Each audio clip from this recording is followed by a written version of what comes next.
Good morning and welcome to the Maryland Public Service Commission's administrative meeting. Before we get started today, we have a relatively light agenda. We have some meeting minutes to approve for the meeting of August 28, 2019. All in favor? Aye.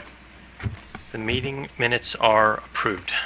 Mr. Secretary, the consent agenda. Mr. Chairman, you have one item on the consent agenda this morning. It's Potomac Electric Power Company and Delmarva Power and Light Company filed its notification of weather station designations pursuant to COMAR 20.31.03.05. Thank you. Do any of the commissioners have questions on consent agenda item number 1? Yes, Mr. Chairman, I have one question. Commissioner Linton. And if a representative of Potomac Electric or Delmarva is present, please approach. Thank you, Mr. Chairman, and good morning. I didn't see it in this year's filing by the company, but in the past we've heard that some of the companies wanted to discard the forecast data that established the basis for the extreme weather period at the conclusion of the heating season. So that would be the end of the summer. I had requested last year that the companies retain the data for a longer period of time in the event it's needed by our Consumer Dispute Unit, by the Commission, or any other party. And I believe the companies were comfortable with that, and I wanted to make sure that was still the case for this year. Yes, Commissioner. James Greger on behalf of staff. Currently, Pepco and Delmarva retain their weather station data for 45 days. Okay. I don't know if the company can expound on that, if that didn't answer your question. Yes, Commissioner, we retain the weather data on forecasts if there's a dispute for 45 days. Okay. Is there? And we can increase that if you'd like. Yes, I would like. Okay. just give us the number and we'll retain it for the number of days you wish. I was requesting that it would be kept for at least a year, so that just in case it's needed at some point in the future. All right, we'll make that change. Wonderful. Thank you. Thank you, Mr. Chairman. Okay, thank you. And obviously, this change is a voluntary change being undertaken by your company and applies to your company alone. So we appreciate that. Hopefully, that it's not an additional burden of just maintaining that information for 365 days. Other questions? Seeing none, is there a motion? Yes, Mr. Chairman. I move that we approve the weather station designation for the purpose of determining when there is an extreme weather period that requires restrictions on electricity service terminations under COMAR 20.31.03.03 and 20.31.03.04. All in favor? Any opposed? The motion is approved. Mr. Secretary. Mr. Chairman, I think we can call items 2 and 3 collectively together, and the parties, I believe, representing these items can come up to the table. Items 2 and 3. Item 2, the Potomac Edison Company filed its semi-annual progress report. And also item 3, Baltimore Gas and Electric, Potomac Electric Power Company, and Delmarva Power Light Company filed, again, their joint utilities semi-annual progress report pursuant to order number 88997. Both of these are associated with case number 9478. Thank you. Why don't we have the initial speakers at the table and additional staff and council at the podium.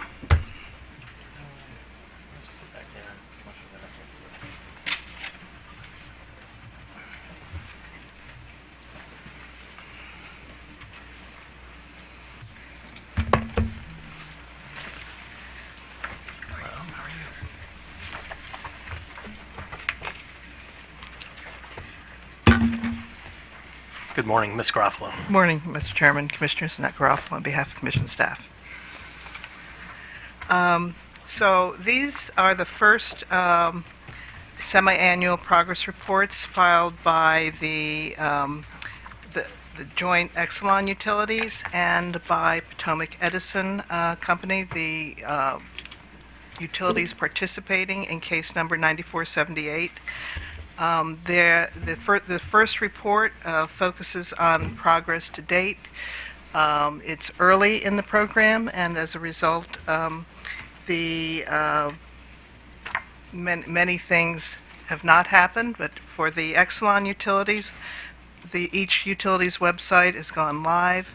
The rebate and public charging station launched on July 1 for each utility. And the joint RFP to secure EV charging station and network providers is being finalized. Outreach has been done, and there have not been any changes to the offering since the compliance filing.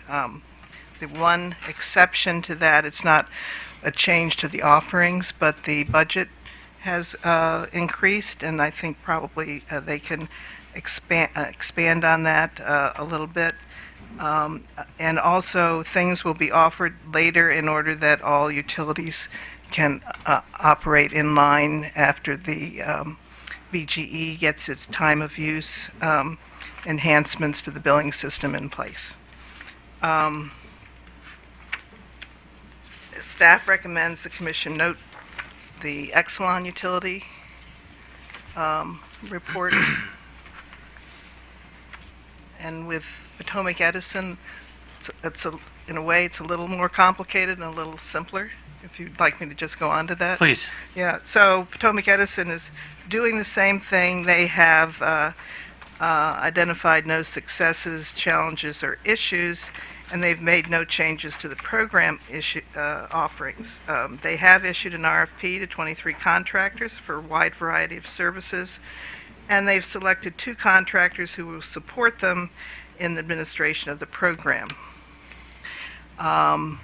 They have, and this is the part that's a little more interesting on the part of Potomac Edison, they have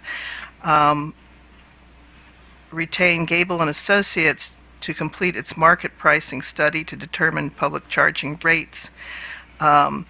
And they have, at least at this point in time, determined that the L2 rate should be 14 cents per kilowatt hour, and the DCFC rate should be 28 cents per kilowatt hour, with no variation within PE's jurisdiction until further notice. And you may remember that there was some discussion of this when they came with their initial plan. In addition, Potomac Edison has provided an updated budget. The total budget has dropped by approximately, by a little less than $1 million. But that budget does not include EM and V cost, which are not yet known. So staff recommends, with regard to Potomac Edison, that the Commission note the filing and accept the tariff revisions for filing with an effective date of September 4th, 2019. The Commission should direct the company to file clean copies with that effective date in order that you have something to look at. They did file a tariff with their report, but the date is sometime in August. It looks like August 31st Right. effective date. Right. So what would be the So revised it effective could date? be today, September 4th, or whatever day you select. There's nothing that rate is not being charged, nor are they ready to charge that rate because they need their stations up and running. Okay, no retroactive rate making here. Well, in the motion, upon vote, it'll be September 4th. Thank you. Anything further? Nothing, Your Honor. Thank you. Counsel for Potomac Edison. Yes, my name is Teresa Harold, and I'm here on behalf of Potomac Edison. We have a PowerPoint, which we're happy to present to you, or we could just answer questions, whatever you prefer. Well, as long as your colleagues next to you are willing to operate your PowerPoint, I think we're ready. Sure. Great. Okay. Thank you. It's you, not me. Okay. Do you see it? This one right here. Thank you. Blow it up Hi, good morning. This is Neil Keating. I'm with Potomac Edison. It's just a short presentation we have to review today. If we could go to the next slide. We'll be going over an update on our pilot and then also reviewing our public EV charging rate study that we did. Potomac Edison, we filed our semi-annual report, updated budget, and public EV charging rate on August 1st, 2019. Also, yesterday, we filed a petition for our residential off-bill credit program, yesterday being September 3rd, 2019. Our EV pilot program implementation is ongoing, and we are prepared to take questions on the semi-annual report, or we can move on to the next slide. We can move on to the next slide right now. To discuss the public charging rate, we contracted with Gable and Associates to complete a market-based pricing study for our public charging program. One of the interesting things they found, the study identified a regional price variance. For public level 2 chargers, Gable found a wide range of market-based pricing in Potomac Edison's territory, and they recommended pricing the level 2 chargers on a per kilowatt hour basis at a rate greater than the all-in residential rate, but less than the DC fast charger rate. They also recommended no overstay penalties. For the public DC fast chargers, Gable recommended pricing on a per kilowatt hour basis in a range of 20 to 30 cents per kilowatt hour, with an initial rate of 28 cents per kilowatt hour. And they also recommended for the DC fast chargers no overstay penalties. On the next slide, Ray can go over, we did a internal study to validate Gable's study. Good morning, Commissioners. Ray Valdez from Potomac Edison. This is just the last slide of our presentation, and just discussing that, as Neil mentioned, that we did do an independent evaluation of the Gable study. Our source was the United States Department of Energy as far as their data center for chargers within Maryland. What our study did, it confirmed the Gable study in the sense that the level 2 charger rate fell higher than the residential rate, which is about 10 cents per kilowatt hour, and would be lower than the DC fast charging rate we're proposing, between 25 to 30 cents per kilowatt hour. Our initial rate is 14 cents per kilowatt hour with a plus or minus 2 cent bandwidth. For the DC fast charger, it fell almost exactly with what Gable suggested. Gable suggested 28 cents per kilowatt hour. We found 27.5 cents per kilowatt hour. So we're also suggesting a starting rate of 28 cents per kilowatt hour with a plus or minus bandwidth actually around 27.5 cents to get a range of 25 to 30 cents per kilowatt hour. So essentially our starting rate for, in summary, for level 2 would be 14 cents. It would be 28 cents for a DC fast charger, and we would look at that and update that quarterly as market conditions change. Thank you, Mr. Valdez. I could tell you, having driven an EV for the past 6 months, prices are very disparate.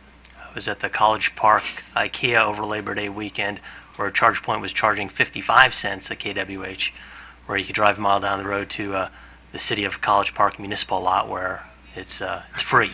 So I do appreciate the sensitivity here to a sort of a variation of plus or minus 2 cents a kWh. So and appreciate the fact that you conducted your own study to cross-check Gable's numbers. And just to be clear, you were using DOE's numbers to compare against, is that right? That's correct. Okay. Thank you. Do commissioners have questions on the presentation? Commissioner O'Donnell? Couple questions. The decision to not charge overstay penalties, could you address that a little bit? What's the thinking behind that? Absolutely. Well, for level 2, it's probably not much of a problem because it takes several hours, and so it's unlikely that we, at least in initial stages, would run into people sitting there all day on a charger. It's probably more prevalent on a DC fast charger where probably only takes about 20 minutes to fully charge a vehicle. Right now, based upon the Gable analysis, what they found out is that overstay penalties are very rare in Maryland. I think they found only one instance where they did that, where some entity did an overstay penalty. And so the initial recommendation, which we agreed with, was to not charge an overstay penalty for either level 2 or DC fast charger, but take a look at the charge times and the connect times and evaluate that data and determine if it becomes an issue. And if it does become an issue, then look at overstay penalties. And give you an idea typically how that works. Typically there's around a grace period, maybe around 15 minutes after a customer's fully charged for that grace period, and then the customer's notified by some means, text message or whatever the appropriate communication is that the customer needs to disconnect from that charger. If they don't, then it's equivalent to some type of a parking fee, taking up a parking space. There will be a value per kilowatt hour for each period that the customer remains after the grace period and after the notification to the customer. But right now, it hasn't been justified yet in Maryland, but it is something that we will evaluate on an ongoing basis. I would appreciate, because it makes sense to see what you have first, and then you can always come back, but some data coming in the next semi-annual report or the following semi-annual report on what the runtime has shown us on this. So thank you on that. Another question. Your outreach indicates in your report that you reached out to the city of Frederick County, Montgomery County, Carroll County, and Allegheny County, but I don't see anything for any other municipalities or Garrett County or Washington County. Can you talk about your plans to reach out to the other jurisdictions Absolutely, and yeah. municipalities? We have reached out to several municipalities. Our program, as noted by staff, we are finalizing, and there's no formal application process. Our external affairs team has begun reaching out through events like Make One MML to all the counties, and we will talk to all the counties, cities within our territory about this opportunity. Okay, fair enough. Thank you. Any additional questions for Potomac Edison? We'll move to the joint utilities. Morning, Mr. Chairman, Commissioners. Daniel Herson for Baltimore Gas and Electric Company. I also have with me today Mr. Devesh Gupta. He's BGE's Director of Strategy. We also brought some other team members to cover rates and outreach questions if necessary. We don't have a presentation for you this morning, but we're here to answer any questions that you might have. Thank you. Do commissioners have questions on the joint utilities filing? Just a question to BG&E about your outreach, and could you talk about that, where you've gone, who you've reached out to in terms of local? Absolutely, yes. So, Commissioner O'Donnell, to date, we have reached out to all of the counties in our our electric distribution service territory. We have had applications at this point submitted by Anne Arundel, Carroll, Howard, and Harford counties, as well as the city of Aberdeen, Annapolis, and Havre de Grace. We're in conversations right now down in Calvert County with Chesapeake Beach and North Beach. They seem very interested in installing chargers at the Kellums Field complex, so we're talking to them about that. They haven't submitted a formal application yet, to my understanding, but we're hoping that they will. Baltimore County, we're meeting with the county executive's office this week to learn more about where they're thinking about wanting to put the chargers.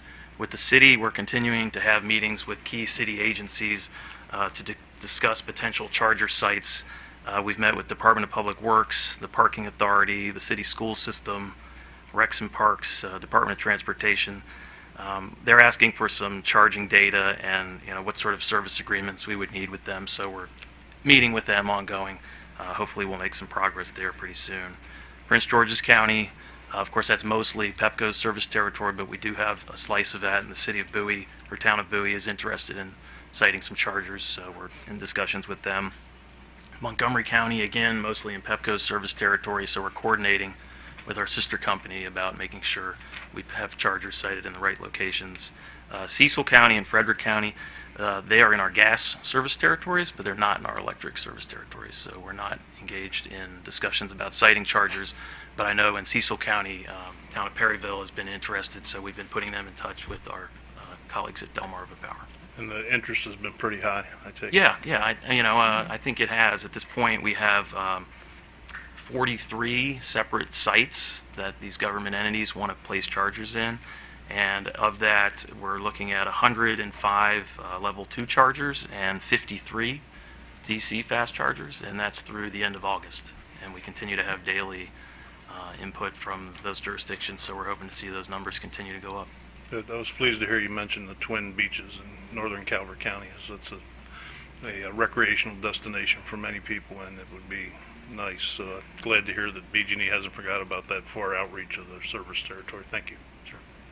I often enjoy a burger at the Neptune Cafe in North Beach, so it would be nice to charge at the beaches. I was curious, Mr. Hurston, you said 43 sites have been identified by your utility. What is the earliest that one of these public charging stations will become operational, whether it be L2 or DCFC? So we actually have one. We've completed construction on one down in Truxton Park in Annapolis City. My understanding is that it was going to be energized sometime by the middle of this month. So we should see that available to the public in a matter of weeks. Is that your understanding? Yeah, I can. Okay. You could approach the I podium. don't want to just in misspeak. case. Just make sure. Yeah, in fact, construction is complete. We're waiting on some make-ready work. It could be completed as soon as the end of this week. It just depends on timing of crews and such. So that will be the first of BG&E's. That will be the EV first chargers. of our chargers. Okay. Right. And how do you expect the others to roll out, on what timetable? Later this fall? There are some that could move faster than that. Again, the 43 actual applications have been submitted, and we're continuing to work on those to finalize the siting. We are expecting a lot of actual work this fall, but there could be soon after this. We're thinking Carroll County, who's been very interested, very engaged. They could be next on the block. Thank you. Mr. Michael, can you provide a similar update for your two utilities? Sure. So we obviously are meeting with Prince George's County and Montgomery County, talking about specific sites and trying to hammer out, places to put the charging infrastructure in those two counties. We are very close to rolling something out in Tacoma Park. We're in discussions with Rockville about sites in Rockville to have charging in Rockville. With respect to Prince George's County, we've had discussions with Upper Marlboro and New Carrollton about rolling out sites there. In the DPL territory, we've had preliminary or primary discussions with Salisbury. I think the town of Betterton has already put in an application, and we have other site evaluations going on at 7 locations. Thank you. And of course, we're reaching out to all of the county governments in all of the service territory. Obviously, with Labor Day in our rearview mirror, we have a lot of folks from Maryland, Pennsylvania heading out to Ocean City, heading to Rehoboth, Dewey, and using US 50 and 404, the shortcut through Delaware. Obviously, those corridors, particularly during the beach season, would be higher priority. So we appreciate your looking at those corridors as well. Do commissioners have additional questions? Commissioner Herman. So I'm looking at utility administration costs in the staff comments for BGE, Pepco, and Delmarva.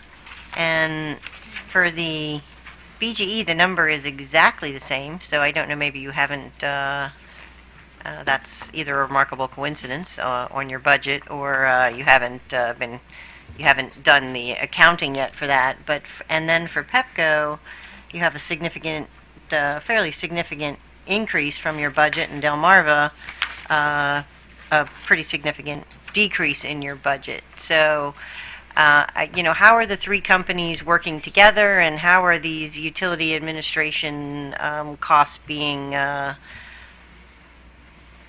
tracked?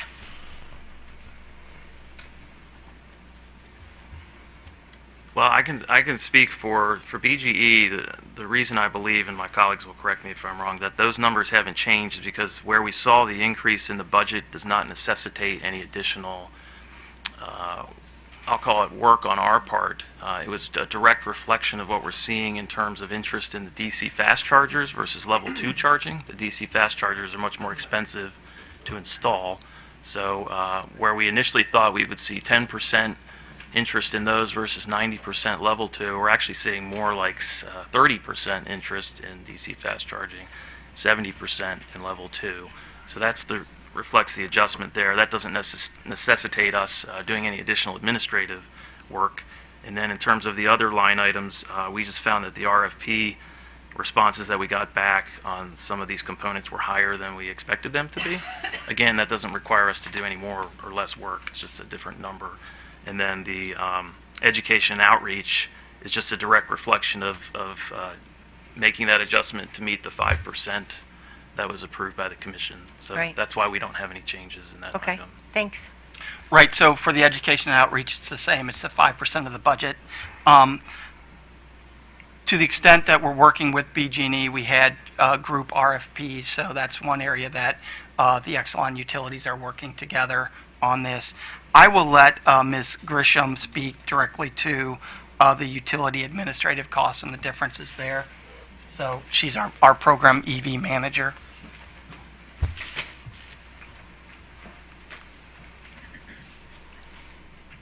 Good morning, everyone. Thank you. So the utility admin costs are costs that we've seen as we've been developing our program, some time charges that we've come to experience from our engineering groups as we've been developing and refining our program, moving forward with, just doing our RFPs as well as designing. So a lot of that's just engineering costs that we're coming across. Mm-hmm. And do you anticipate, is the, in the compliance filing, was that the anticipated annual amount for utility administrative costs? Yes. Okay, so for PEPCO, you're already well above that, just in the semi-annual. So does that mean we expect to see, additional, even higher costs in the next report? I think a lot of that was up front, so the next report I think that would be more smoothed out that we'll see when it comes to our next filing in February. Okay, all right, thank you. Commissioner Richard. Good morning. Just a couple little questions. One was about the, for the decision to go with an 80-20 split, and this is for BGE, an 80-20 from a 10-90 split between the fast chargers and the L2s. The reason given it was for market demands. Can you just explain what the market demand is? Is it just what the various county and municipal governments were requesting, or was there some other kind of an analysis done that prompted BG to switch that ratio? So my understanding is that it's based on what we've seen in terms of interest from the government entities that have approached us about participating in the program.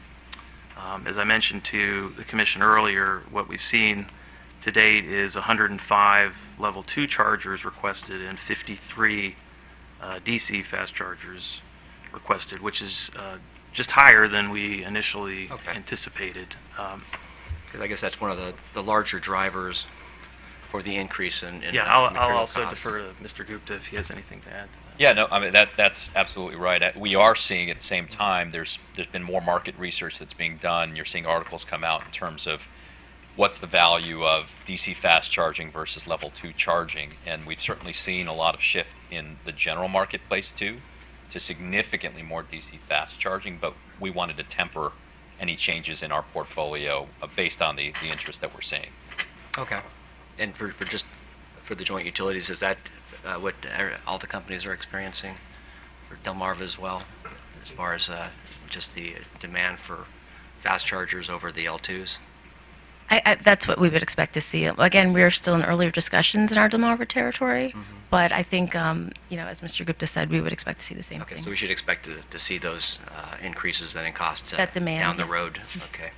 And then just as far as the education, is that just formulaic? It was increased 5% because there was additional, because of the higher costs, largely driven by the public charging infrastructure, and I guess this is again for BGE, since they're the one who listed that money. Is that the reason for the I believe 5% so. alone, or did that drive a necessary additional cost in your education program? I don't believe we incurred any additional costs associated with the changes that I mentioned, but the commission did approve a 5% cap on education outreach, 5% of the total program cost. So we just made that adjustment to the numbers. I do believe that it's important to have the education and outreach component keep up, so to speak, with the overall program budget. There's a lot of initial outlay of those costs at the front end of the program, but in terms of whether we need to do additional outreach because we're not seeing interest in a particular area of the service territory, or if there's any confusion among customers, we would need to address that, and that might require some additional costs down the road. I am pleased to say that so far, we're seeing really good traction on our websites, and in terms of references to the marylandev.org, we're seeing a lot of folks clicking through the utility websites to get to that site. So we're pretty pleased with what we're seeing so far in terms of engagement with customers. But yes, to directly answer your question, it's just a direct adjustment to that budget. Yeah, and just a comment too, I was very pleased to read in the reports the amount of interaction between EVIC, or ZVIC now, I guess, and specifically BGE linking through your website onto the Maryland EV website. So I hope that's something that all the utilities will do, but I think that was good to read. I just had a little bit of a concern that, was the increase in the education, driven by a need or just an opportunity. So in this case, I think it seems to be reasonable, but just sort of a lingering concern that there's not some kind of if we spend more on one side, then we get to spend more on the education side is not the outcome of this opportunity that may be open by the order. So with that, thank you very much. Sure. Commissioner O'Donnell. Thank you. Mr. Michael, I wanted to ask you about your outreach. You probably have the highest concentration, your companies probably have the highest concentration of incorporated municipalities in the state. I would think Prince George's County and Montgomery County has a high number of members of MML, small cities, small towns incorporated, and to a lesser extent DPL does as well. There are a lot of historic incorporated towns on the Eastern Shore. Are you reaching out with MML beyond MACO, the Maryland Municipal League, and how's that outreach to the municipalities going? Yeah, I can't speak specifically, but I know that we will be reaching out to most, if not all, municipalities in our service territory. For example, in Montgomery County, we'd probably be reaching out to the city of Kensington, maybe Garrett Park. They have a MARC station there to see. I don't think we've gone down to that level at this time, but it's my expectation that we would reach out to all of the municipalities. Right now, I think the focus is on some of the bigger municipalities, the Rockville, Upper Marlboro, and those. But I can assure you that we're not leaving smaller municipalities behind, and like Salisbury in the DPL, Ocean City, and the bigger ones. But we're certainly not ignoring the smaller municipalities. And as I said, we're very close on rolling something out in Tacoma Park, which is one of the smaller municipalities in Montgomery County. Very good. Thank you. I appreciate that. Commissioner Linden. Thank you, Mr. Chairman. I had a question for Potomac Edison related to the tariff page that they've presented. For the rates that you look to charge for your level 2 and your DC fast chargers, you've got a range here, and I'm just curious as to how that's going to be presented to the customer at the time of charging.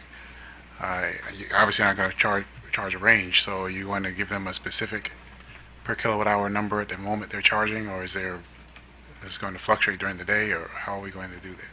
Well, right now, you're correct that the tariff page lists the range, that the market rate can fluctuate in between. Wouldn't change any more frequently than quarterly. Right now, it's 14 cents for level 2 and 28 cents for DC.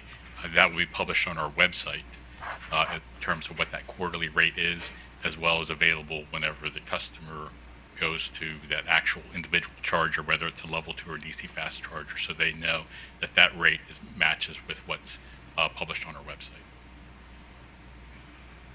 Okay. So for quarterly, you're looking at doing that on a calendar quarterly basis? Yes, that's correct. Okay. All right. Thank you. Any additional questions? Thank you to the utilities for preparing these reports. Obviously, we'll be seeing much of you over the next 5 years as these programs roll out. Based on what I've seen so far, I'm optimistic that the program is heading in the right direction, and at least with Potomac Edison coming in under budget at the moment. With that is Are there motions? Commissioner Herman. Yes, Mr. Chairman, I move with respect to item number 2 for the Potomac Edison Company that we note the company's report, accept the tariff revisions for filing, and direct the company to file clean copies of the tariff revisions with an effective date of September 4th, 2019. With respect to item number 3, I move that we note the filings. All in favor? Any opposed? The motions are approved. Thank you. Thank you. Thank you. Give the parties a moment to clear the table.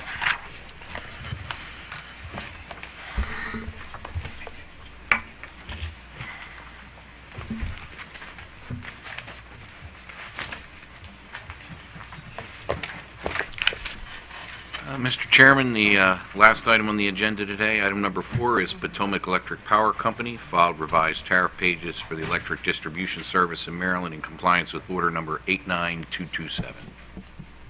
Good morning. Good morning again. Under Public Utilities Article Section 4202, an electric company is required to maintain a tariff listing its rates and charges and applicable terms and conditions governing provision of regulated services. By order number 89227, issued August 12, 2019, the Commission affirmed the proposed order of the Public Utility Law Judge dated July 9th in case number 9602. By this affirmation, the proposed order became a final Commission order authorizing the Potomac Electric Power Company to increase its electric distribution rates by no more than $10.289 million. On August 15, 2019, PEPCO filed revised tariff pages in compliance with Commission Order 89227. The rates are effective for service rendered on and after August 13, 2019. PEPCO made a second filing on August 23rd to correct its BSA calculation. The average residential customer using 855 kilowatt hours per month will experience an increase of $2.40 during the summer months and an increase of $1.29 during the winter months. This is a 2.99% increase in the electric distribution bill of the average residential customer during the summer and 2.47% during the winter. The order does not allocate any revenue increase for Schedules GT3 and TN. All Schedule SL and SSL rates were increased by 2.5%, equal to their revenue allocation increase. Street lighting rates were increased by 99%, and rate increases for other classes are detailed in staff's comments. Staff, just with regard to the BSA, staff found issues relating to rounding in PEPCO's BSA calculations. Staff made PEPCO aware of these issues, and PEPCO has filed an updated BSA calculation to correct this issue. Staff recommends the Commission accept the revised tariff pages for filing, effective for service on and after August 13, 2019. Thank you, Ms. Garofalo. Mr. McKeel, do we have anything further to add from the company? No, sir. Okay.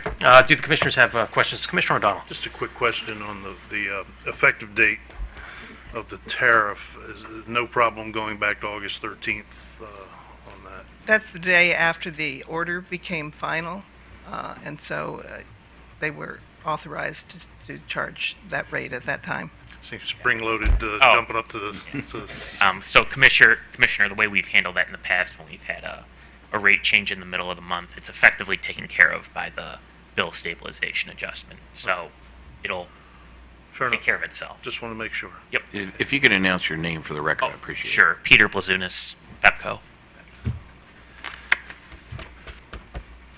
Thank you. Any additional questions? Seeing none, is there a motion? Mr. Chairman, I move for item number 4, the Commission accept the tariff revisions for filing effective for service on and after August 13th, 2019.